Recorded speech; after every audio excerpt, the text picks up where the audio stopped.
حضور پاک صلی اللہ تعالیٰ علیہ وسلم کی زندگی اتنی اچھی اور صاف ستھری رہی ہے کہ اپنے تو اپنے غیر بھی حضور کی زندگی کی تعریف کیے بغیر نہیں رہ پاتے۔ اللہ کے رسول صلی اللہ تعالیٰ علیہ وسلم نے انسانیت کی بنیاد پر غیر مسلموں کے ساتھ بھی اچھا سلوک فرمایا اور مسلمانوں کو بھی ان کے ساتھ اچھا سلوک کرنے کا حکم دیا۔ یہی وجہ ہے کہ دنیا کا کوئی بھی انسان جب حضور کی سیرت اور زندگی کو پڑھتا ہے، حضور صلی اللہ تعالیٰ علیہ وسلم کے بارے میں جاننے کی کوشش کرتا ہے، تو وہ آپ کا دیوانہ ہو جاتا ہے۔ اسے میں ایک شارٹ کٹ مثال دے کر آپ کو سمجھاتا ہوں۔ دنیا میں جتنے بھی مذہب ہیں وہ بہت کم علاقوں میں سمٹ کر رہ گئے ہیں یا کسی ایک ملک میں سمٹ کر رہ گیا، مگر قربان جائیے اپنے رسول صلی اللہ تعالیٰ علیہ وسلم کی سیرت اور زندگی پر کہ آپ نے بظاہر 63 سالہ زندگی اس دنیا میں گزارا، لیکن اس 63 سالہ زندگی میں دنیا کو اتنا کچھ دے دیا کہ جس نے بھی آپ کی زندگی کو پڑھا، آپ کی زندگی کے بارے میں جانا، تو اس نے اسلام قبول کر لیا، وہ مسلمان ہو گیا۔ یہی وجہ ہے کہ دنیا کے ہر ملک میں، ہر کونے میں آج اسلام کے ماننے والے لوگ موجود ہیں، اور یہ اسلام کے حق اور سچا ہونے کا ثبوت ہے۔ دوستو، مذہب اسلام تو حضرت آدم علیہ السلام ہی سے شروع ہو چکا ہے۔ اللہ تعالیٰ نے انسانوں کو پیدا کیا تو انسانوں کو صحیح راستہ دکھانے کے لیے، غلط چیزوں سے بچانے کے لیے، انسان کو انسان بنانے کے لیے، اخلاق اور محبت سکھانے کے لیے کم و بیش 1,24,000 یا کم و بیش 2,24,000 انبیاء کرام اور رسولان اعظام کو بھیجا، اور تمام انبیاء اور رسول نے سب کو یہی سکھایا ہے کہ تمہارا خدا ایک ہے، تمہارا معبود ایک ہے، تمہیں پیدا کرنے والا ایک ہے، تمہارا سر صرف اللہ کی بارگاہ میں جھکے، تم اللہ کے علاوہ دوسروں کی پوجا نہ کرو، تم آپس میں محبت کے ساتھ رہو۔ اب ہمارے دماغ میں یہ سوال پیدا ہوتا ہے کہ ہمارے حضور کی پیدائش سے پہلے عرب میں اسلام کیسے پھیلا؟ اسلام کی شروعات عرب میں کیسے ہوئی؟ تو آپ یہ جان لیں کہ آج سے تقریباً 4,000 سال پہلے حضرت ابراہیم علیہ السلام کی 2 بیویاں تھیں، ایک کا نام حضرت سارہ اور دوسری کا نام حضرت حاجرہ رضی اللہ تعالی عنہا تھا۔ حضرت ابراہیم علیہ السلام کے بڑے بیٹے کا نام حضرت اسماعیل علیہ السلام ہے، جو حضرت حاجرہ رضی اللہ تعالی عنہا سے پیدا ہوئے تھے، اور چھوٹے بیٹے حضرت اسحاق علیہ السلام ہیں، جو حضرت سارہ رضی اللہ تعالی عنہا سے پیدا ہوئے تھے۔ حضرت اسماعیل علیہ السلام ابھی دودھ پیتے بچے ہی تھے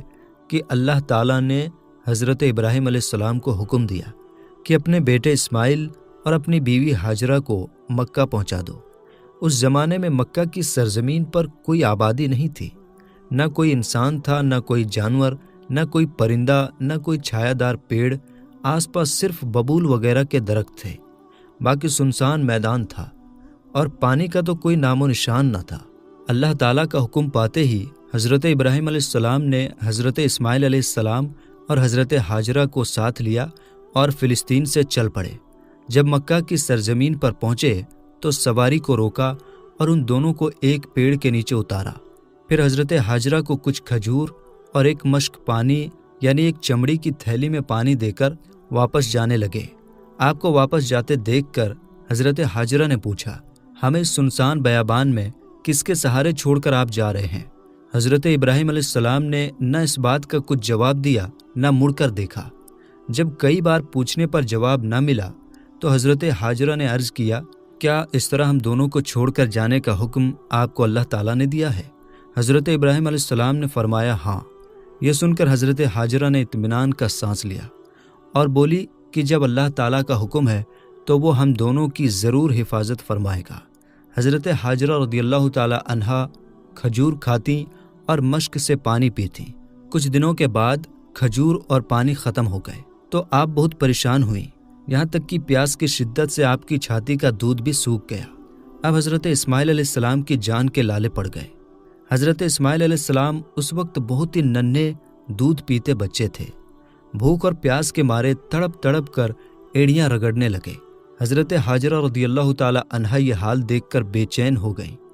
اور اپنے ننھے بیٹے کو وہیں چھوڑا اور خود ادھر ادھر دوڑ کر پانی ڈھونڈنے لگیں۔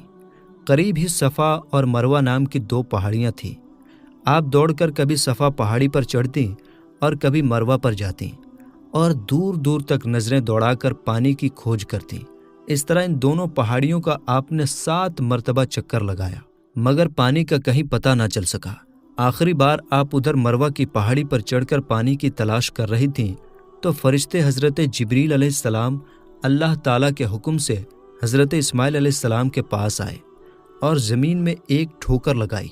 جس سے زمین پھٹ گئی اور پانی کا چشمہ ابل پڑا۔ اب حضرت ہاجرہ مایوس ہو کر واپس آئیں تو حضرت اسماعیل علیہ السلام کے نزدیک ابلتا ہوا پانی کا چشمہ دیکھ کر بہت خوش ہوئیں۔ پھر آپ نے سوچا کہ کہیں ایسا نہ ہو کہ پانی ادھر ادھر بہہ کر ختم نہ ہو جائے، اس لیے آپ اس چشمہ کے کنارے دھول ڈالتی جاتی اور اپنی سریانی بھاشا میں کہتی جاتی زمزم، جس کا معنی یہ ہے کہ تھم تھم، یعنی رک رک، ٹھہر جا ٹھہر جا۔ بعد میں ہمیشہ کے لیے اس مبارک چشمہ کا نام زمزم ہی پڑ گیا۔ پھر حضرت ہاجرہ نے زمزم کا پانی خود پیا اور اپنے ننھے لاڈلے کو پلایا، جس سے دونوں کی جان میں جان آئی اور بھوک پیاس ختم ہوئی۔ زمزم شریف کا یہ اثر ہے کہ وہ کھانے اور پینے دونوں کی جگہ کام دیتا ہے۔ مکہ سے واپس جانے کے بعد حضرت ابراہیم علیہ السلام کا یہ دستور تھا کہ آپ حضرت ہاجرہ اور حضرت اسماعیل علیہ السلام کی دیکھ بھال کے لیے ہر مہینہ مکہ میں آیا کرتے تھے۔ صبح کو آیا کرتے تھے اور مکہ میں آ کر ان دونوں سے ملاقات کرتے اور حال چال پوچھتے، پھر اسی دن دوپہر کے وقت واپس لوٹ جاتے۔ زمزم کا چشمہ ظاہر ہونے کے بعد بنی جرہم کا ایک خاندان پانی ڈھونڈتے ڈھونڈتے وہاں آ پہنچا، اور جب دیکھا کہ یہاں پانی ہے تو ان لوگوں نے حضرت ہاجرہ رضی اللہ تعالی عنہا سے وہیں آباد ہونے، وہیں بس جانے کی اجازت مانگی۔ آپ نے اجازت دے دی تو وہ لوگ بھی وہیں آباد ہو گئے۔ اب مکہ کی وہ زمین سنسان نہ رہ گئی، بلکہ خاندان جرہم کے بس جانے کی وجہ سے ہر طرف چہل پہل نظر آنے لگی۔ ایک بستی بس گئی۔ اب کچھ سالوں کے بعد اللہ نے حضرت ابراہیم علیہ السلام کو خانہ کعبہ کی تعمیر کا حکم دیا، یعنی خانہ کعبہ کو بنانے کا حکم دیا، تو انہوں نے اپنے بیٹے اسماعیل علیہ السلام کے ساتھ مل کر اللہ تعالیٰ کے گھر خانہ کعبہ کو بنایا۔ اس کے بعد اس گھر کی زیارت کرنے کا اعلان بھی کر دیا۔ حضرت اسماعیل علیہ السلام اسی جرہم خاندان کے لوگوں میں پلے بڑھے جو پانی ڈھونڈتے ہوئے آ کر یہاں بس گئے تھے، اور انہی لوگوں سے عربی بھاشا سیکھی۔ جب جوان ہوئے تو آپ کی شادی بھی اسی خاندان کی ایک شہزادی سے ہوئی، اور آپ کے 12 بیٹے ہوئے،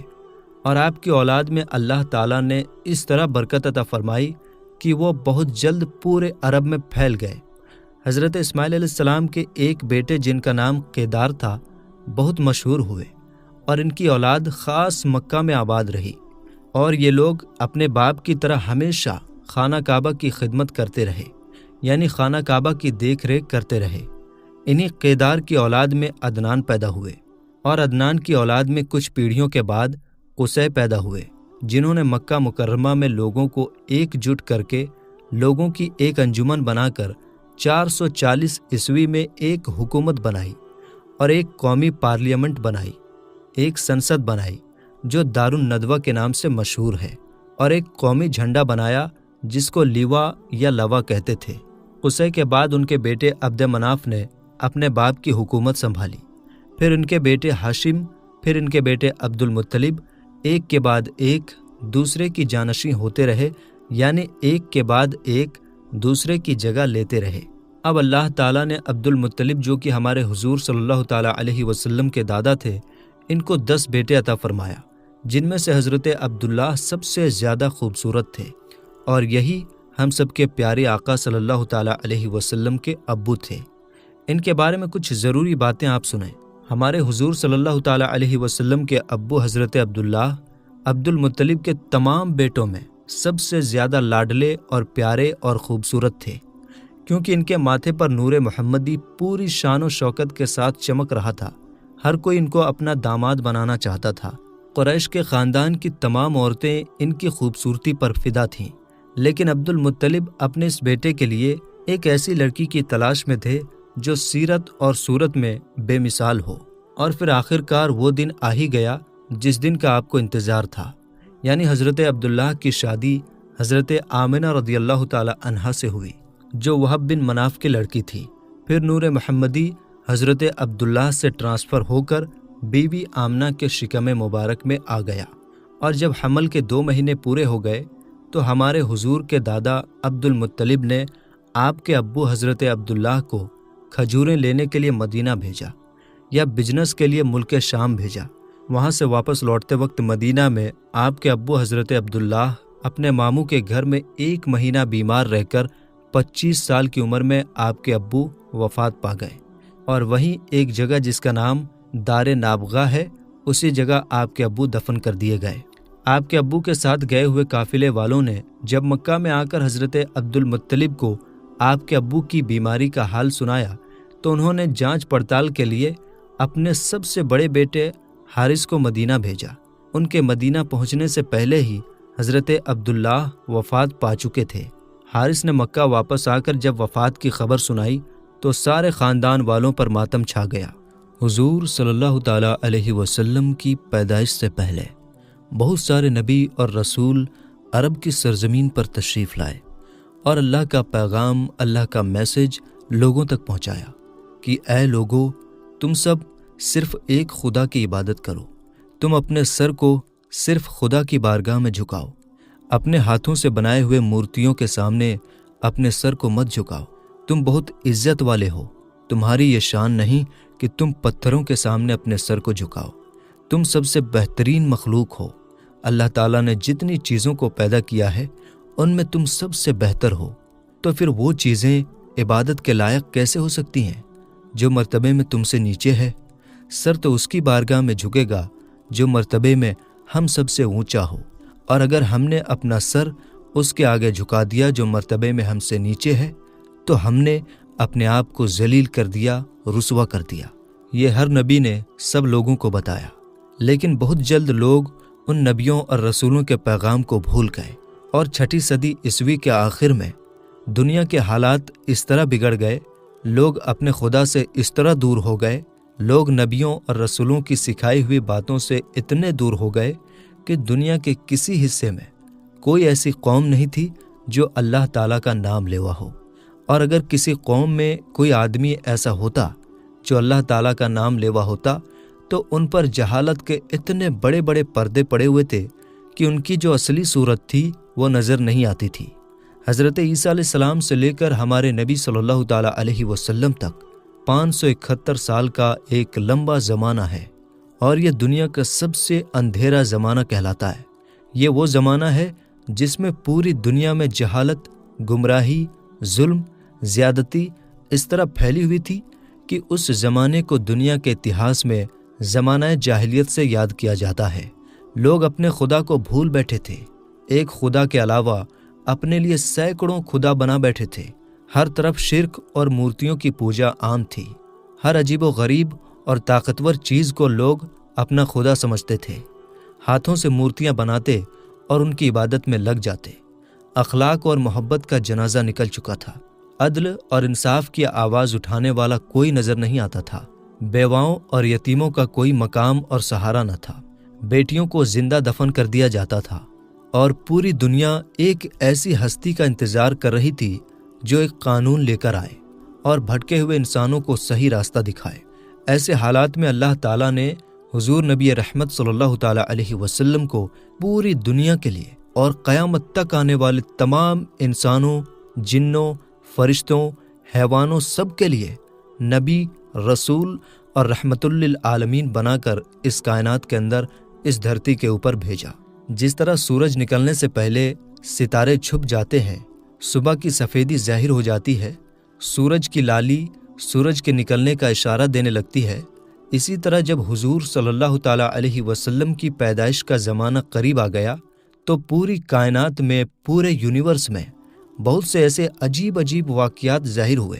جو دنیاوی سسٹم سے ہٹ کر تھے۔ ظاہر ہونے والے وہ واقعات پوری کائنات کو، پورے یونیورس کو جھنجھوڑ کر یہ خوشخبری دینے لگے کہ اب حضور صلی اللہ تعالیٰ علیہ وسلم کی پیدائش ہونے والی ہے۔ چنانچہ ابراہہ کے لشکر کی بربادی اور اچانک رحمتوں کی بارش سے سرزمین عرب کا ہرا بھرا ہو جانا اور برسوں کا سوکھا ختم ہو کر پورے ملک میں خوشحالی آ جانا، بتوں کا یعنی پتھر کی مورتیوں کا منہ کے بل گر پڑنا، ملک فارس کے پجاریوں کی 1000 سال سے جلائی ہوئی آگ کا ایک لمحے میں بجھ جانا، شام اور کوفہ کے بیچ سماوا کی سوکھی ندی کا اچانک پانی سے بھر جانا، حضور صلی اللہ تعالیٰ علیہ وسلم کی امی کے بدن سے ایک ایسے نور کا نکلنا جس سے بصرہ کے محل روشن ہو گئے، یہ سب واقعات حضور صلی اللہ تعالیٰ علیہ وسلم کی پیدائش سے پہلے ہی ظاہر ہو کر پوری کائنات کو، پورے یونیورس کو یہ خوشخبری دینے لگے کہ مبارک ہو، وہ شہ پردے سے باہر آنے والا ہے،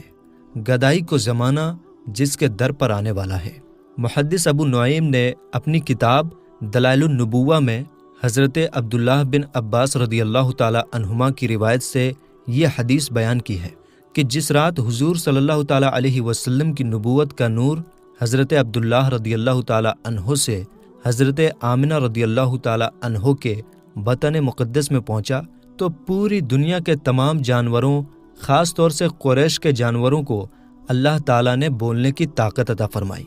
اور انہوں نے صاف ستھری زبان میں اعلان کیا کہ آج اللہ تعالیٰ کا وہ مقدس رسول ماں کے شکم میں جلوہ گر ہو گیا جس کے سر پر پوری دنیا کی امامت کا تاج ہے اور جو پوری دنیا کو روشن کرنے والا چراغ ہے۔ پورب کے جانوروں نے پشچم کے جانوروں کو خوشخبری دی، اسی طرح سمندروں اور دریاؤں کے جانوروں نے ایک دوسرے کو یہ خوشخبری سنائی کہ حضور پاک صلی اللہ تعالیٰ علیہ وسلم کی پیدائش کا وقت قریب آ گیا ہے۔ خطیب بغدادی نے اپنی سند کے ساتھ یہ حدیث روایت کی ہے کہ حضور پاک صلی اللہ تعالیٰ علیہ وسلم کی امی حضرت بی بی آمنہ رضی اللہ تعالیٰ عنہا نے فرمایا کہ جب حضور اقدس صلی اللہ تعالیٰ علیہ وسلم پیدا ہوئے تو میں نے دیکھا کہ ایک بہت بڑا بادل کا ٹکڑا آیا جس میں روشنی کے ساتھ گھوڑوں کے ہنہنانے اور پرندوں کے اڑنے کی آواز تھی اور کچھ انسانوں کے بولنے کی آواز بھی سنائی دیتی تھی۔ پھر ایک دم حضور صلی اللہ تعالیٰ علیہ وسلم میرے سامنے سے غائب ہو گئے اور میں نے سنا کہ ایک اعلان کرنے والا اعلان کر رہا ہے کہ محمد صلی اللہ تعالیٰ علیہ وسلم کو پورب سے پشچم تک سیر کراؤ، یعنی گھماؤ، اور ان کو سمندروں کی بھی سیر کراؤ تاکہ پوری کائنات کو، پورے یونیورس کو ان کا نام، ان کا حلیہ، ان کی تعریف پتہ چل جائے، اور ان کو تمام جاندار مخلوق یعنی جن و انس، فرشتے اور چرند و پرند کے سامنے پیش کرو اور تمام پیغمبروں کی خوبیاں ان کے اندر ڈال دو۔ اس کے بعد وہ بادل چھٹ گیا۔ پھر میں نے دیکھا کہ آپ ریشم کے ہرے کپڑے میں لپٹے ہوئے ہیں اور اس کپڑے سے پانی ٹپک رہا ہے، اور کوئی اعلان کرنے والا اعلان کر رہا ہے کہ واہ واہ، کیا خوب محمد صلی اللہ تعالیٰ علیہ وسلم کو تمام دنیا پر قبضہ دے دیا گیا، اور پوری دنیا کی اور پوری کائنات کی کوئی چیز باقی نہ رہی جو ان کے قبضے میں نہ دیا گیا ہو۔ اب میں نے چہرہ انور کو دیکھا تو 14ویں کے چاند کی طرح چمک رہا تھا اور بدن سے پاکیزہ مشک کی خوشبو آ رہی تھی۔ پھر 3 شخص نظر آئے، ایک کے ہاتھ میں چاندی کا لوٹا، دوسرے کے ہاتھ میں ہرے رنگ کے ایک قیمتی پتھر کا پلیٹ، تیسرے کے ہاتھ میں ایک چمکدار انگوٹھی تھی۔ انگوٹھی کو 7 مرتبہ دھو کر اس نے حضور صلی اللہ تعالیٰ علیہ وسلم کے دونوں کندھوں کے بیچ نبوت کی مہر لگا دی۔ پھر حضور صلی اللہ تعالیٰ علیہ وسلم کو ریشمی کپڑے میں لپیٹ کر اٹھایا اور مجھے دے دیا۔ حضور پاک صلی اللہ تعالیٰ علیہ وسلم کی پیدائش کی تاریخ میں علماء کے بیچ اختلاف ہے، مگر صحیح اور مشہور تاریخ یہی ہے کہ آپ کی پیدائش ابرہہ اور ابابیل کے واقعے سے 55 دن کے بعد 12 ربیع الاول مطابق 20 اپریل سن 571 عیسوی کو ہوئی۔ مکہ کے لوگ بھی اسی تاریخ کو مانتے ہیں، اور وہ لوگ اسی تاریخ کو حضور صلی اللہ تعالیٰ علیہ وسلم کے روزے کی زیارت کے لیے جاتے ہیں۔ دنیا کے اتہاس میں یہ وہ نرالا اور برکت والا دن ہے کہ اسی دن پوری دنیا کے بگڑے ہوئے سسٹم کو سدھارنے والے یعنی مصطفیٰ صلی اللہ تعالیٰ علیہ وسلم کی پیدائش ہوئی۔ آپ کا بدن پاکیزہ، ناف کٹا ہوا، ختنہ کیے ہوئے، خوشبوؤں سے نہائے ہوئے، سجدے کی حالت میں مکہ شریف کی مقدس سرزمین میں اپنے ابو کے گھر کے اندر پیدا ہوئے۔ باپ کہاں تھے جو بلائے جاتے اور اپنے بچے کو پیار کرتے؟ وہ تو پہلے ہی وفات پا چکے تھے۔ دادا بلائے گئے جو اس وقت کعبہ شریف کا طواف کر رہے تھے۔ یہ خوشخبری سن کر دادا عبد المطلب خوشی خوشی کعبہ شریف سے اپنے گھر آئے اور خوشی کے مارے محبت میں اپنے پوتے کو کلیجے سے لگا لیا، اور پھر کعبے میں لے جا کر خیر و برکت کی دعا مانگی اور محمد نام رکھا۔ آپ صلی اللہ تعالیٰ علیہ وسلم کے چچا ابو لہب کی لونڈی سویبہ خوشی میں دوڑتی ہوئی گئی اور ابو لہب کو بھتیجا پیدا ہونے کی خوشخبری دی تو اس نے خوشی میں شہادت کی انگلی کے اشارے سے سویبہ کو آزاد کر دیا، جس کا بدلہ ابو لہب کو یہ ملا کہ اس کی موت کے بعد اس کے گھر والوں نے اس کو خواب میں دیکھا اور اس کا حال پوچھا تو اس نے اپنی انگلی اٹھا کر یہ کہا کہ تم لوگوں سے جدا ہونے کے بعد مجھے کچھ کھانے پینے کو نہیں ملا، صرف سویبہ کو آزاد کرنے کی وجہ سے اس شہادت کی انگلی کے ذریعے مجھے کچھ پلا دیا جاتا ہے۔ اس سے یہ پتہ چلا کہ ابو لہب جو ایک سڑا ہوا کافر تھا، اس نے حضور کے پیدا ہونے کی خوشی منایا تو اللہ تعالیٰ نے اس کو یہ بدلہ دیا، اور جب ایک مسلمان حضور کے پیدائش کی خوشی منائے، حضور کا میلاد منائے، تو اس کو اللہ تعالیٰ کتنا بڑا بدلہ دے گا۔ جس جگہ ہمارے حضور پیدا ہوئے، اسلام کے اتہاس میں اس جگہ کا نام مولود النبی صلی اللہ تعالیٰ علیہ وسلم یعنی نبی کی پیدائش کی جگہ ہے۔ یہ بہت ہی برکت والی جگہ ہے۔ اسلام کے بادشاہوں نے اس مبارک جگہ پر بہت ہی شاندار عمارت بنا دی تھی، جہاں مکہ کے لوگ اور پوری دنیا سے آنے والے مسلمان دن رات میلاد شریف کی محفلیں سجاتے اور صلاۃ و سلام پڑھتے رہتے تھے۔ سب سے پہلے حضور صلی اللہ تعالیٰ علیہ وسلم نے ابو لہب کی لونڈی حضرت سویبہ کا دودھ پیا، پھر اپنی امی حضرت آمنہ رضی اللہ تعالیٰ عنہا کا دودھ پیتے رہے، پھر حضرت حلیمہ سعدیہ رضی اللہ تعالیٰ عنہا آپ کو اپنے ساتھ لے گئیں اور اپنے قبیلے میں رکھ کر آپ کو دودھ پلاتی رہیں، اور انہی کے پاس آپ صلی اللہ تعالیٰ علیہ وسلم کے دودھ پینے کا زمانہ گزرا۔ عرب کے لوگوں کا یہ دستور تھا کہ وہ اپنے بچوں کو دودھ پلانے کے لیے آس پاس کے دیہاتوں میں بھیج دیتے تھے، تاکہ دیہات کی صاف ستھری آب و ہوا میں بچوں کی صحت بھی اچھی رہے اور وہ عربی زبان بھی پوری طرح سیکھ جائیں۔ حضرت حلیمہ رضی اللہ تعالیٰ عنہا کا بیان ہے کہ میں بنی سعد کی عورتوں کے ساتھ دودھ پینے والے بچوں کی تلاش میں مکہ کو چلی۔ اس سال عرب میں بہت سوکھا پڑا ہوا تھا۔ میری گود میں ایک بچہ تھا، مگر بھوک پیاس کی وجہ سے میری چھاتیوں میں اتنا دودھ نہ تھا کہ میں اس کو پلاتی۔ رات بھر وہ بچہ بھوک سے تڑپتا اور روتا بلبلاتا رہتا تھا، اور ہم اس کا دل لبھانے کے لیے پوری رات بیٹھ کر گزارتے تھے۔ ایک اونٹنی بھی ہمارے پاس تھی، مگر اس کے بھی دودھ نہ تھا۔ مکہ مکرمہ کے سفر میں جس کھچر پر میں سوار تھی، وہ بھی اس طرح کمزور تھا کہ قافلے والوں کے ساتھ چل نہیں پاتا تھا۔ میرے ساتھ چلنے والے لوگ بھی اس سے تنگ آ چکے تھے۔ بڑی بڑی مشکلوں سے یہ سفر پورا ہوا۔ جب یہ قافلہ مکہ مکرمہ پہنچا تو جو عورت رسول پاک صلی اللہ تعالیٰ علیہ وسلم کو دیکھتی اور یہ سنتی کہ یہ یتیم ہے، تو کوئی عورت آپ کو لینے کے لیے تیار نہیں ہوتی تھی، کیونکہ بچے کے یتیم ہونے کی وجہ سے بچے کے گھر والوں کی طرف سے بہت زیادہ مال و دولت ملنے کی امید نہیں تھی۔ ادھر حضرت حلیمہ سعدیہ رضی اللہ تعالیٰ عنہا کی قسمت کا ستارہ چمک اٹھا۔ ان کے دودھ کی کمی ان کے لیے رحمت بن گئی، کیونکہ دودھ کم دیکھ کر کسی نے ان کو اپنا بچہ دینا گوارا نہ کیا۔ حضرت حلیمہ سعدیہ رضی اللہ تعالیٰ عنہا نے اپنے شوہر حارث بن عبد العزیٰ سے کہا کہ یہ تو اچھا نہیں ہوگا کہ میں خالی ہاتھ واپس جاؤں، اس سے تو بہتر یہی ہے کہ میں اس یتیم بچے کو ہی لے جاؤں۔ شوہر نے اس بات کو مان لیا، اور حضرت حلیمہ رضی اللہ تعالیٰ عنہا اس یتیم کو لے کر آئیں، جس سے صرف حضرت حلیمہ رضی اللہ تعالیٰ عنہا اور حضرت آمنہ رضی اللہ تعالیٰ عنہا ہی کے گھر میں نہیں، بلکہ پوری کائنات، پورے یونیورس کے اندر اجالا ہونے والا تھا۔ یہ اللہ تعالیٰ کا فضل ہی تھا کہ حضرت حلیمہ رضی اللہ تعالیٰ عنہا کی سوئی ہوئی قسمت جاگ اٹھی، اور سرور کائنات صلی اللہ تعالیٰ علیہ وسلم ان کی پرورش میں آ گئے۔ حضرت حلیمہ اپنے خیمے میں لا کر جب دودھ پلانے بیٹھی تو برکتیں ہونا شروع ہو گئی۔ اللہ کی شان دیکھیے کہ حضرت حلیمہ رضی اللہ تعالیٰ عنہا کے مبارک پستان میں اس طرح دودھ بھر گیا کہ حضور پاک صلی اللہ تعالیٰ علیہ وسلم نے بھی اور ان کے رضائی بھائی نے بھی خوب شکم سیر ہو کر دودھ پیا، اور دونوں آرام سے سو گئے۔ ادھر اونٹنی کو دیکھا تو ان کے تھن دودھ سے بھر گئے تھے۔ حضرت حلیمہ رضی اللہ تعالیٰ عنہا کا شوہر حضور رحمت دو عالم صلی اللہ تعالیٰ علیہ وسلم کی یہ برکتیں دیکھ کر حیران رہ گیا، اور کہنے لگا کہ حلیمہ، تم بڑی ہی مبارک بچہ لائی ہو۔ حضرت حلیمہ رضی اللہ تعالیٰ عنہا نے کہا کہ واقعی مجھے بھی یہی امید ہے کہ یہ بہت ہی برکت والا بچہ ہے اور خدا کی رحمت بن کر ہم کو ملا ہے، اور مجھے یہی امید ہے کہ اب ہمارا گھر خیر و برکت سے بھر جائے گا۔ حضرت حلیمہ رضی اللہ تعالیٰ عنہا فرماتی ہیں کہ اس کے بعد ہم رحمت دو عالم صلی اللہ تعالیٰ علیہ وسلم کو اپنی گود میں لے کر مکہ مکرمہ سے اپنے گاؤں کی طرف نکل پڑے، تو میرا وہی کمزور کھچر اب اس طرح تیز چلنے لگا کہ کسی کی بھی سواری نے اس کا پیچھا نہیں کر پایا۔ یہ دیکھ کر ہمارے ساتھ والی عورتیں حیران ہو کر مجھ سے پوچھنے لگی کہ اے حلیمہ، کیا یہ وہی کھچر ہے جس پر تم سوار ہو کر آئی تھی، یا کوئی دوسرا تیز رفتار کھچر تم نے خرید لیا ہے؟ آخرکار ہم اپنے گھر پہنچے تو وہاں اس طرح سوکھا پڑا ہوا تھا کہ تمام جانوروں کے تھنوں میں دودھ سوکھ چکے تھے، لیکن میرے گھر میں قدم رکھتے ہی میری بکریوں کے تھن دودھ سے بھر گئے۔ اب روزانہ میری بکریاں جب چر کر گھر واپس آتی تو ان کے تھن دودھ سے بھرے ہوتے، حالانکہ پوری بستی میں اور کسی کو اپنے جانوروں کا ایک قطرہ دودھ نہیں ملتا تھا۔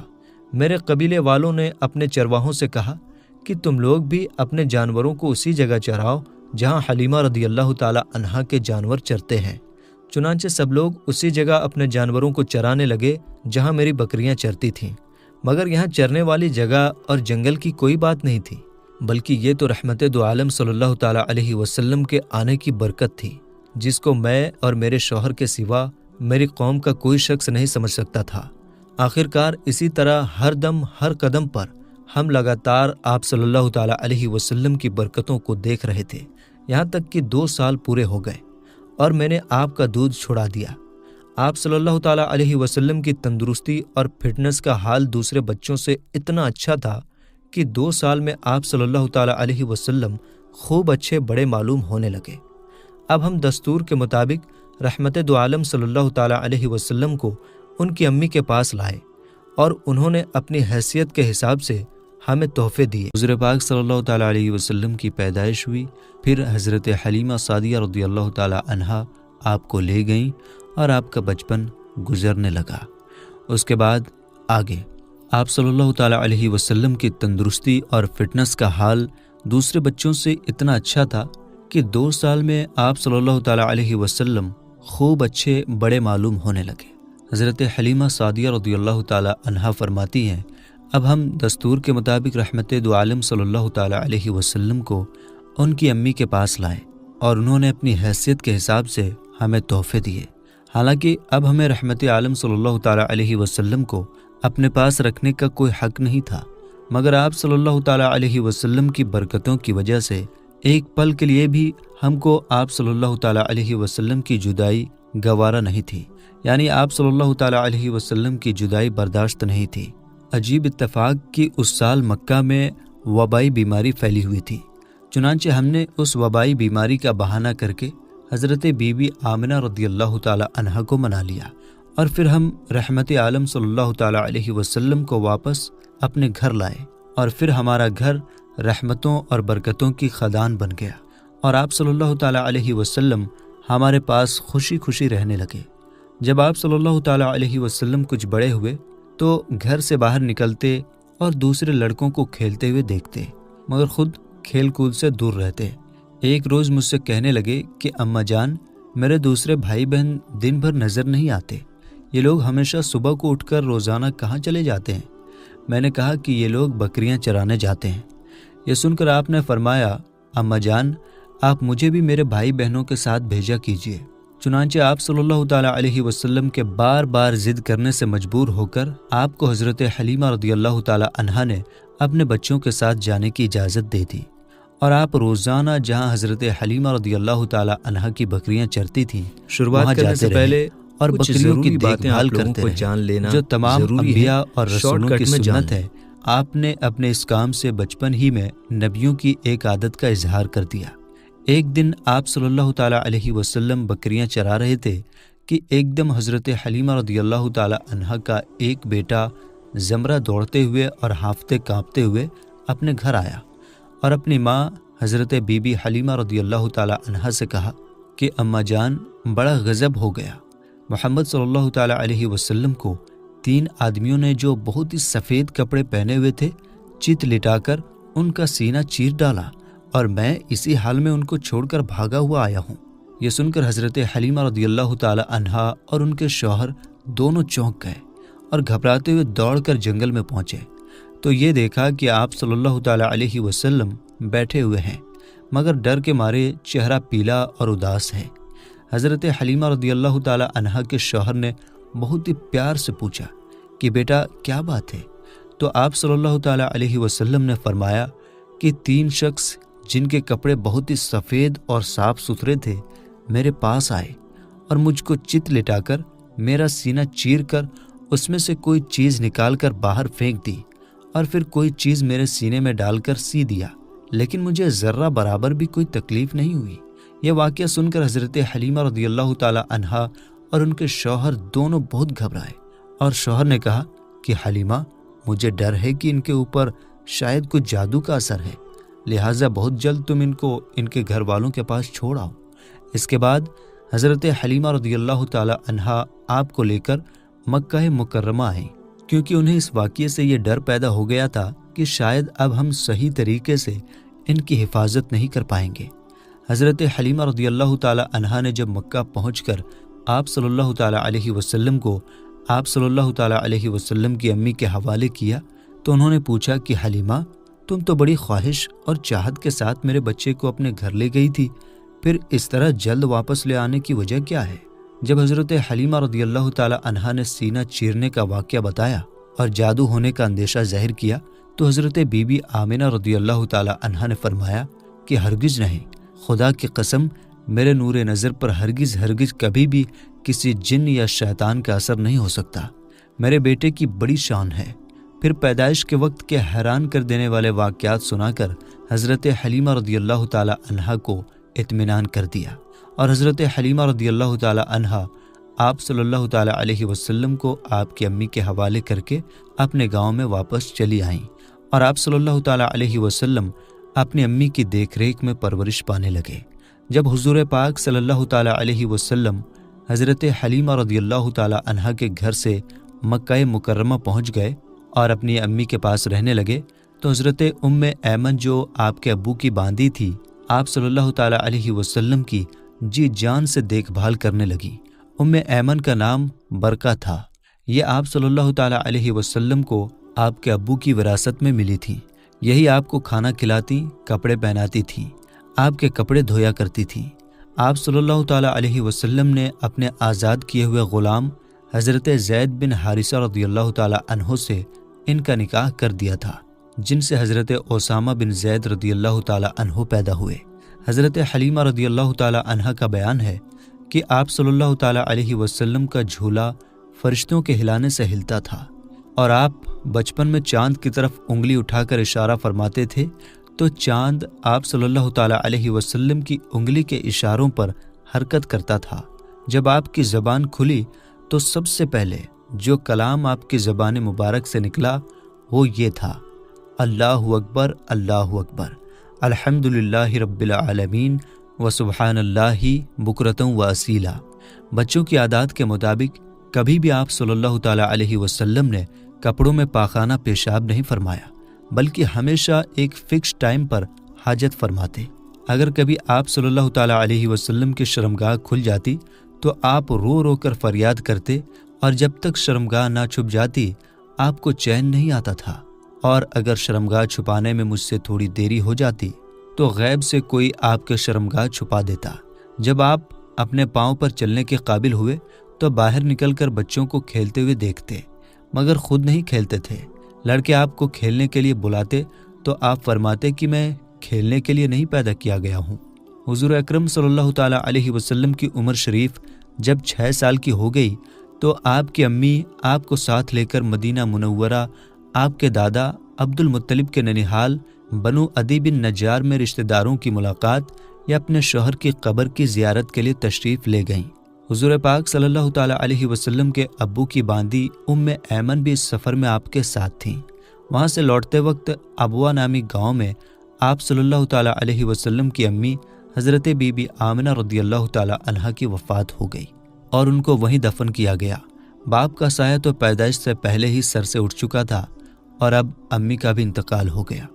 امی کی وفات کے بعد حضرت ام ایمن رضی اللہ تعالی عنہا آپ صلی اللہ تعالی علیہ وسلم کو مکہ مکرمہ لائیں اور آپ کے دادا عبد المطلب کے حوالے کر دیا، اور دادا نے آپ کو بہت ہی محبت کے ساتھ پالنا شروع کیا، اور حضرت ام ایمن رضی اللہ تعالی عنہا آپ کی خدمت کرتی رہیں۔ جب آپ صلی اللہ تعالی علیہ وسلم کی عمر شریف 8 سال کی ہو گئی تو آپ کے دادا عبد المطلب کا بھی انتقال ہو گیا۔ آپ کے دادا کے انتقال کے بعد آپ صلی اللہ تعالیٰ علیہ وسلم کے چچا ابو طالب نے آپ کو پالنا شروع کیا، اور حضور پاک صلی اللہ تعالیٰ علیہ وسلم کی نیک عادتوں اور دل لبھا دینے والی بچپن کی پیاری پیاری اداؤں نے ابو طالب کو آپ صلی اللہ تعالیٰ علیہ وسلم کا ایسا دیوانہ بنا دیا کہ گھر کے اندر اور باہر ہر وقت وہ آپ کو اپنے ساتھ ہی رکھتے، اپنے ساتھ کھلاتے پلاتے، اپنے پاس ہی آپ کا بستر بچھاتے، اور ایک پل کے لیے بھی کبھی اپنی نظروں سے آپ کو دور نہیں ہونے دیتے تھے۔ ابو طالب کا بیان ہے کہ میں نے کبھی بھی نہیں دیکھا کہ حضور پاک صلی اللہ تعالیٰ علیہ وسلم کسی وقت بھی کوئی جھوٹ بولے ہوں، یا کبھی کسی کو دھوکہ دیا ہو، یا کبھی کسی کو کوئی تکلیف پہنچائی ہو، یا بیہودہ لڑکوں کے پاس کھیلنے کے لیے گئے ہوں، یا کبھی بے ادبی سے کوئی بات کی ہو۔ ہمیشہ بہت ہی نیک اور پرہیزگار رہے۔ ایک مرتبہ ملک عرب میں بہت ہی بھیانک سوکھا پڑ گیا تو مکہ کے لوگوں نے بتوں سے مانگنے کا ارادہ کیا، مگر ایک خوبصورت بوڑھے نے مکہ والوں سے کہا کہ اے مکہ کے لوگوں، ہمارے اندر ابو طالب موجود ہیں جو کعبہ کے خدمتدار حضرت ابراہیم علیہ السلام کی نسل سے ہیں اور کعبے کا دیکھ بھال بھی کرنے والے ہیں، ہمیں ان کے پاس چل کر دعا کی درخواست کرنی چاہیے۔ چنانچہ عرب کے سردار ابو طالب کی خدمت میں حاضر ہوئے اور فریاد کرنے لگے کہ اے ابو طالب، اس بھیانک سوکھے کی وجہ سے پورا عرب پریشان ہے، جانور گھاس پانی کے لیے ترس رہے ہیں، اور انسان دانہ پانی نہ ملنے سے تڑپ تڑپ کر دم توڑ رہے ہیں، قافلوں کا آنا جانا بند ہو چکا ہے، آپ بارش کے لیے دعا کیجیے۔ عرب کے لوگوں کی فریاد سن کر ابو طالب کا دل بھر آیا اور حضور پاک صلی اللہ تعالیٰ علیہ وسلم کو اپنے ساتھ لے کر کعبہ میں گئے، اور حضور پاک صلی اللہ تعالیٰ علیہ وسلم کو کعبہ کی دیوار سے ٹیک لگا کر بٹھا دیا اور دعا مانگنے لگے۔ دعا کے درمیان حضور پاک صلی اللہ تعالیٰ علیہ وسلم نے اپنی انگلی مبارک کو آسمان کی طرف اٹھا دیا، ایک دم چاروں طرف بادل چھانے لگے، اور فوراً ہی اس زور سے بارش ہوئی کہ عرب کی زمین سیراب ہو گئی، جنگلوں اور میدانوں میں ہر طرف پانی ہی پانی نظر آنے لگا، چٹیل میدانوں کی زمینیں ہری بھری ہو گئیں، سوکھا ختم ہو گیا اور سارے عرب والے خوش ہو گئے۔ حضور پاک صلی اللہ تعالیٰ علیہ وسلم کا لقب امی ہے، اور امی کا معنی یہ ہے کہ آپ نے دنیا میں کسی انسان سے لکھنا پڑھنا نہیں سیکھا۔ یہ حضور پاک صلی اللہ تعالیٰ علیہ وسلم کا بہت ہی عظیم الشان معجزہ ہے کہ دنیا میں کسی نے بھی آپ کو نہیں پڑھایا لکھایا، مگر خداوند قدوس نے آپ کو اس طرح علم عطا فرمایا کہ آپ کا سینہ تمام طرح کے علم سے بھر گیا، اور آپ پر ایسی کتاب نازل ہوئی جس میں ہر چیز کا روشن بیان ہے۔ جب حضور پاک صلی اللہ تعالیٰ علیہ وسلم کی عمر شریف 12 سال کی ہوئی تو اس وقت ابو طالب نے تجارت کی غرض سے یعنی بزنس کے سلسلے میں ملک شام کا سفر کیا۔ ابو طالب کو جو کہ حضور پاک صلی اللہ تعالیٰ علیہ وسلم سے بہت ہی زیادہ محبت تھی، اس لیے وہ آپ کو بھی اس سفر میں اپنے ساتھ لے گئے۔ حضور پاک صلی اللہ تعالیٰ علیہ وسلم نے اعلان نبوت سے پہلے 3 بار تجارتی سفر کیا، 2 مرتبہ ملک شام گئے اور 1 بار یمن تشریف لے گئے۔ یہ ملک شام کا پہلا سفر ہے۔ اس سفر کے دوران بصرہ میں بحیرہ راہب یعنی عیسائی سادھو کے پاس آپ ٹھہرے۔ اس نے تورات و انجیل میں بتائی گئی آخری نبی کی نشانیوں سے آپ صلی اللہ تعالیٰ علیہ وسلم کو دیکھتے ہی پہچان لیا، اور بہت ہی عقیدت اور احترام کے ساتھ اس نے آپ کے قافلے والوں کی دعوت کی، اور ابو طالب سے کہا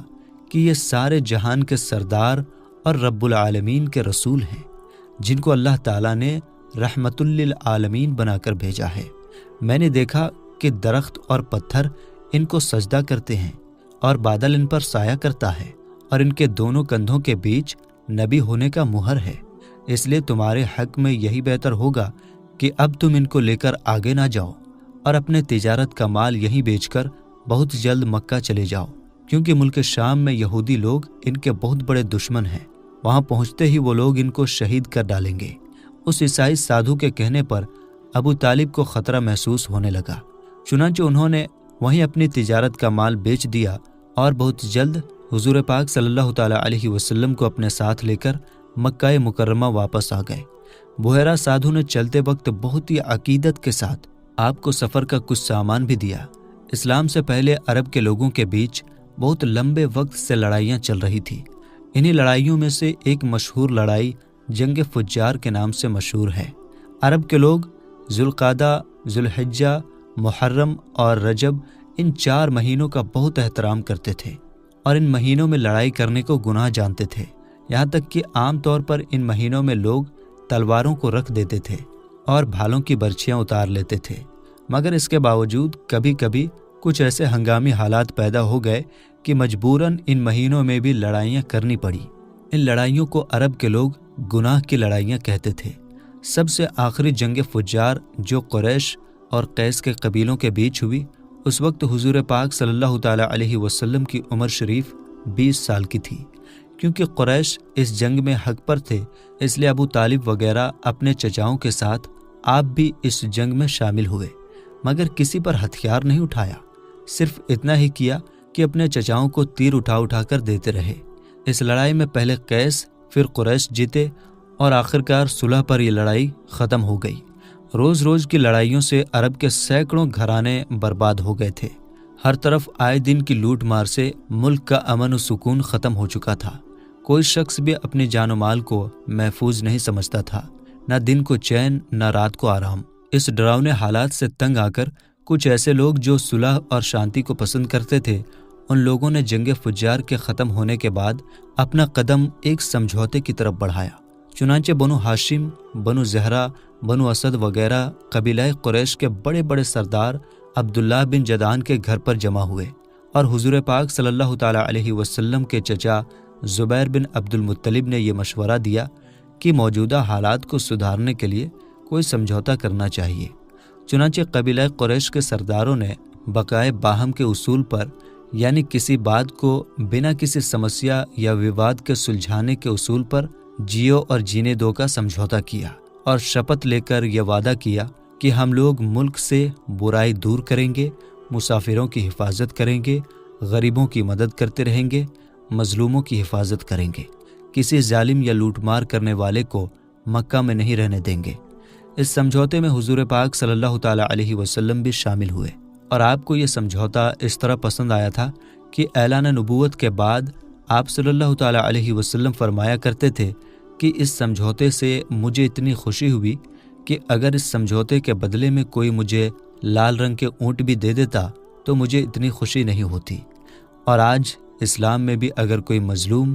یا اعلیٰ حلف الفضول کہہ کر مجھے مدد کے لیے پکارے تو میں اس کی مدد کے لیے تیار ہوں۔ اس سمجھوتے کو حلف الفضول اس لیے کہتے ہیں کہ قریش کے اس سمجھوتے سے بہت پہلے مکہ میں قبیلہ جرہم کے سرداروں کے بیچ بھی بالکل ایسا ہی ایک سمجھوتا ہوا تھا، اور چونکہ قبیلہ جرہم کے وہ لوگ جو اس سمجھوتے کو بڑھاوا دینے والے تھے، ان سب لوگوں کا نام فضل تھا، یعنی فضل بن حارث اور فضل بن وداع اور فضل بن فضالہ، اس لیے اس سمجھوتے کا نام حلف الفضول رکھ دیا گیا۔ جب آپ صلی اللہ تعالیٰ علیہ وسلم کی عمر شریف تقریباً 25 سال کی ہوئی تو آپ کی سچائی اور ایمانداری کا چرچا دور دور تک پہنچ چکا تھا۔ حضرت خدیجہ رضی اللہ تعالیٰ عنہا مکہ کی ایک بہت ہی مالدار، بہت ہی امیر عورت تھی۔ ان کے شوہر کا انتقال ہو چکا تھا۔ ان کو ضرورت تھی کہ کوئی بھروسے مند آدمی مل جائے تو اس کے ساتھ اپنی تجارت، اپنے بزنس کا مال و سامان ملک شام بھیجیں۔ چنانچہ ان کے دل نے اس کام کے لیے حضور پاک صلی اللہ تعالیٰ علیہ وسلم کو چنا اور خبر بھیجی کہ آپ صلی اللہ تعالیٰ علیہ وسلم میرے تجارت کا مال، میرے بزنس کا مال لے کر ملک شام جائیں۔ اس کی جو مزدوری میں دوسروں کو دیتی ہوں، آپ صلی اللہ تعالیٰ علیہ وسلم کی ایمانداری اور سچائی کی وجہ سے میں آپ کو اس کا ڈبل معاوضہ دوں گی۔ حضور پاک صلی اللہ تعالیٰ علیہ وسلم نے ان کی اس بات کو قبول کر لیا اور تجارت کا مال اور سامان لے کر ملک شام کو چل پڑے۔ اس سفر میں حضرت خدیجہ رضی اللہ تعالیٰ عنہا نے اپنے ایک بھروسے مند غلام میسرہ کو بھی آپ صلی اللہ تعالیٰ علیہ وسلم کے ساتھ بھیج دیا تاکہ وہ آپ کی خدمت کرتا رہے۔ جب آپ صلی اللہ تعالیٰ علیہ وسلم ملک شام کے مشہور شہر بصرہ کے بازار میں پہنچے تو وہاں نستورہ عیسائی سادھو کی خانقاہ کے قریب میں ٹھہرے۔ نستورہ سادھو میسرہ کو بہت پہلے سے جانتا پہچانتا تھا۔ حضور پاک صلی اللہ تعالیٰ علیہ وسلم کی صورت دیکھتے ہی نستورہ میسرہ کے پاس آیا اور پوچھا کہ اے میسرہ، یہ شخص کون ہے جو اس درخت کے نیچے اتر پڑے ہیں؟ میسرہ نے جواب دیا کہ یہ مکہ کے رہنے والے ہیں اور خاندان بنو ہاشم کے چشم و چراغ ہیں۔ ان کا نام محمد اور لقب امین ہے۔ نستورہ نے کہا کہ سوائے نبی کے اس درخت کے نیچے آج تک کبھی بھی کوئی نہیں اترا،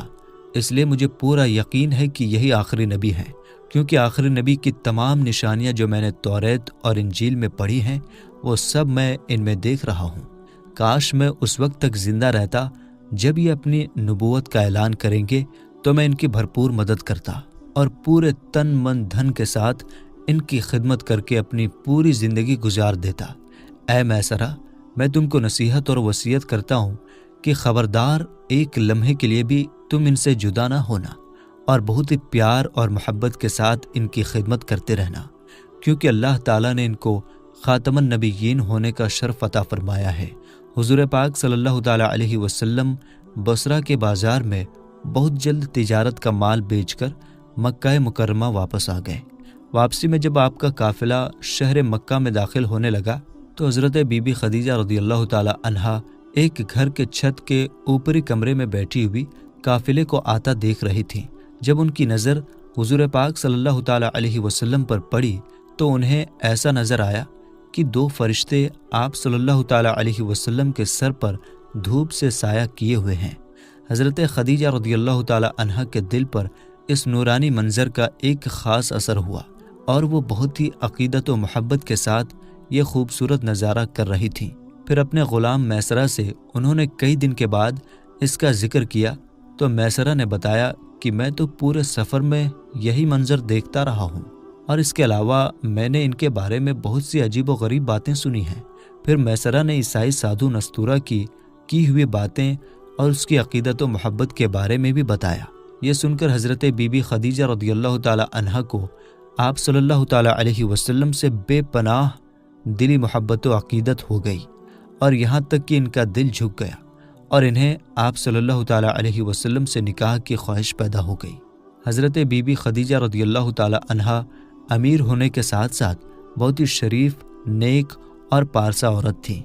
مکہ کے لوگ ان کی پاک دامنی اور پارسائی کی وجہ سے ان کو طاہرہ یعنی پاک باز کہا کرتے تھے۔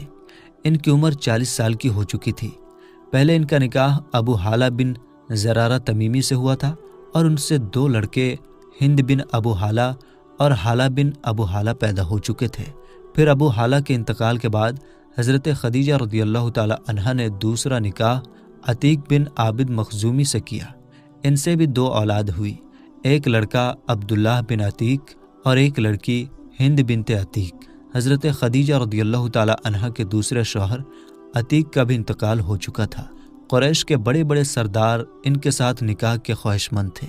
لیکن انہوں نے سب پیغاموں کو ٹھکرا دیا، مگر حضور اقدس صلی اللہ تعالیٰ علیہ وسلم کے پیغمبرانہ اخلاق و عادات کو دیکھ کر اور آپ صلی اللہ تعالیٰ علیہ وسلم کے حیران کر دینے والے حالات کو سن کر یہاں تک ان کا دل آپ کی طرف مائل ہو گیا، یعنی جھک گیا، کہ خود بخود ان کے دل میں آپ سے نکاح کی خواہش پیدا ہو گئی۔ کہاں تو بڑے بڑے مالداروں اور شہر مکہ کے سرداروں کے پیغام کو ٹھکرا چکی تھیں اور یہ طے کر چکی تھیں کہ اب 40 سال کی عمر میں تیسرا نکاح نہیں کروں گی، اور کہاں خود حضور پاک صلی اللہ تعالیٰ علیہ وسلم کی پھوپھی حضرت صفیہ رضی اللہ تعالیٰ عنہا کو بلایا، جو ان کے بھائی عوام بن خویلد کی بیوی تھیں۔ ان سے حضور پاک صلی اللہ تعالیٰ علیہ وسلم کے کچھ ذاتی حالات کے بارے میں اور جانکاری حاصل کی۔ پھر نفیسہ بنت امیہ کے ذریعے خود ہی حضور صلی اللہ تعالیٰ علیہ وسلم کے پاس نکاح کا پیغام بھیجا۔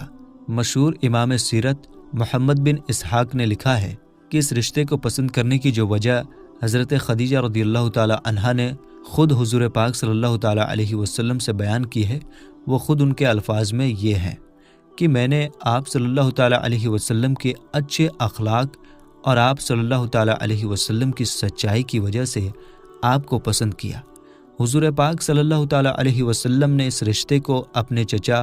ابو طالب اور خاندان کے دوسرے بڑے بوڑھوں کے سامنے پیش فرمایا۔ بھلا حضرت خدیجہ رضی اللہ تعالیٰ عنہا جیسی پاک دامن، شریف، عقل مند اور مالدار عورت سے شادی کرنے کو کون نہ کہتا۔ سارے خاندان والوں نے بہت ہی خوشی کے ساتھ اس رشتے کو منظور کر لیا اور نکاح کی تاریخ طے ہوئی، اور حضور پاک صلی اللہ تعالیٰ علیہ وسلم حضرت حمزہ رضی اللہ تعالیٰ عنہ اور ابو طالب وغیرہ اپنے چچاؤں اور خاندان والوں کو اپنی بارات میں لے کر حضرت بی بی خدیجہ رضی اللہ تعالیٰ عنہا کے گھر پر تشریف لے گئے اور نکاح ہوا۔ اس نکاح کے وقت ابو طالب نے بہت ہی اچھے انداز میں خطبہ پڑھا۔ اس خطبے سے بہت ہی اچھی طرح اس بات کا اندازہ ہو جاتا ہے کہ اعلان نبوت سے پہلے آپ کے خاندانی بڑے بوڑھوں کا آپ صلی اللہ تعالیٰ علیہ وسلم کے بارے میں کیسا خیال تھا اور آپ کے اخلاق و عادات نے ان لوگوں پر کیسا اثر ڈالا تھا۔ ابو طالب کے اس خطبے کا ترجمہ یہ ہے: تمام تعریفیں اس خدا کے لیے ہیں جس نے ہم لوگوں کو حضرت ابراہیم علیہ السلام کی نسل اور حضرت اسماعیل علیہ السلام کی اولاد میں بنایا اور ہم کو ماد اور مضر خاندان میں پیدا فرمایا اور اپنے گھر کعبے کا نگہبان اور انتظام کرنے والا بنایا اور ہم کو علم و حکمت والا گھر دیا اور امن والا حرم عطا فرمایا اور ہم کو لوگوں پر حاکم بنایا۔ یہ میرے بھائی کا بیٹا محمد بن عبداللہ ہے۔ یہ ایک ایسا جوان ہے کہ قریش کے جس شخص کا بھی اس کے ساتھ کمپیئر کیا جائے یہ اس سے ہر شان میں بڑھا ہوا ہی رہے گا۔ ہاں، مال اس کے پاس کم ہے، لیکن مال تو ایک ڈھلتی ہوئی چھاؤں اور عدل بدل ہونے والی چیز ہے۔ میرا بھتیجا محمد صلی اللہ تعالیٰ علیہ وسلم وہ شخص ہے جس کے ساتھ میری نزدیکی اور محبت کو تم لوگ اچھی طرح جانتے ہو۔ وہ خدیجہ بنت خویلد رضی اللہ تعالیٰ عنہا سے نکاح کرتا ہے اور میرے مال میں سے 20 اونٹ مہر طے کرتا ہے، اور ان کا آنے والا وقت بہت ہی روشن اور عظیم الشان ہے۔ جب ابو طالب اپنا یہ شاندار خطبہ ختم کر چکے تو حضرت بی بی خدیجہ رضی اللہ تعالیٰ عنہا کے چچا زاد بھائی ورقہ بن نوفل نے بھی کھڑے ہو کر ایک شاندار خطبہ پڑھا جس کا مضمون یہ ہے: خدا ہی کے لیے حمد ہے جس نے ہم کو ایسا ہی بنایا جیسا کہ اے ابو طالب آپ نے ذکر کیا، اور ہمیں وہ تمام فضیلتیں عطا فرمائی ہیں جن کو آپ نے شمار کیا۔ بلا شبہ ہم لوگ عرب کے پیشوا اور سردار ہیں، اور آپ لوگ بھی تمام فضیلت والے ہیں۔ کوئی قبیلہ آپ لوگوں کے مرتبے کا انکار نہیں کر سکتا، اور کوئی شخص آپ لوگوں کے عزت و بڑائی کو رد نہیں کر سکتا، اور بے شک ہم لوگوں نے بہت ہی محبت اور دل لگی کے ساتھ آپ لوگوں کے ساتھ ملنے اور رشتے میں شامل ہونے کو پسند کیا۔ لہٰذا اے قریش، تم گواہ رہو کہ خدیجہ بنت خویلد رضی اللہ تعالیٰ عنہا کو میں نے محمد بن عبداللہ صلی اللہ تعالیٰ علیہ وسلم کے نکاح میں دیا۔ 400 مسکال مہر کے بدلے آخرکار حضرت بی بی خدیجہ رضی اللہ تعالیٰ عنہا کے ساتھ حضور پاک صلی اللہ تعالیٰ علیہ وسلم کا نکاح ہو گیا، اور حضور محبوب خدا صلی اللہ تعالیٰ علیہ وسلم کا گھر شادی ہونے کے ساتھ آباد ہو گیا۔ حضرت بی بی خدیجہ رضی اللہ تعالیٰ عنہا تقریباً 25 سال تک حضور پاک صلی اللہ تعالیٰ علیہ وسلم کی خدمت میں رہیں، اور ان کی زندگی میں حضور پاک صلی اللہ تعالیٰ علیہ وسلم نے کوئی دوسرا نکاح نہیں فرمایا، اور حضور پاک صلی اللہ تعالیٰ علیہ وسلم کے ایک بیٹے حضرت ابراہیم رضی اللہ تعالیٰ عنہ کے سوا باقی آپ کے تمام اولاد حضرت خدیجہ رضی اللہ تعالیٰ عنہا ہی کے شکم سے پیدا ہوئے، جن کے بارے میں آگے بتایا جائے گا۔ حضرت خدیجہ رضی اللہ تعالیٰ عنہا نے اپنی ساری دولت حضور پاک صلی اللہ تعالیٰ علیہ وسلم کے قدموں پر قربان کر دی، اور اپنی ساری عمر حضور پاک صلی اللہ تعالیٰ علیہ وسلم کے غم اور خدمت میں شریک ہو کر نچھاور کر دی۔ آپ صلی اللہ تعالیٰ علیہ وسلم کی سچائی اور ایمانداری کی بدولت اللہ تعالیٰ نے آپ صلی اللہ تعالیٰ علیہ وسلم کو اس طرح لوگوں کا پسندیدہ بنا دیا اور عقل مندی کا ایسا جوہر عطا فرما دیا کہ کم عمر میں ہی آپ صلی اللہ تعالیٰ علیہ وسلم نے عرب کے بڑے بڑے سرداروں کے جھگڑوں کا ایسا لاجواب فیصلہ فرما دیا کہ بڑے بڑے دانشوروں اور سرداروں نے اس فیصلے کی عظمت کے آگے سر جھکا دیا، اور سب نے ایک جٹ ہو کر آپ صلی اللہ تعالیٰ علیہ وسلم کو اپنا سردار مان لیا۔ چنانچہ اس قسم کا ایک واقعہ تعمیر کعبہ کے وقت پیش آیا، جس کی ڈیٹیل ہم انشاءاللہ پارٹ 3 میں سنیں گے۔ تو ہم امید کرتے ہیں کہ آپ کو آج کی ویڈیو بہت ہی پسند آئی ہوگی۔ ویڈیو پسند آنے کی صورت میں لائک اور شیئر کیجیے گا، اور ویڈیو آپ کو سمجھ میں آ رہی ہے یا نہیں کمنٹ باکس میں ضرور بتائیے گا۔ آپ کے کمنٹ سے ہی ہم آگے اور بہتر کرنے کی کوشش کریں گے انشاءاللہ۔ تو ہمیں اجازت دیجیے، پھر ملاقات ہوگی انشاءاللہ تعالیٰ پارٹ 3 میں۔ تب تک کے لیے آپ اپنا اور اپنوں کا خیال رکھیے۔ السلام علیکم، اللہ حافظ۔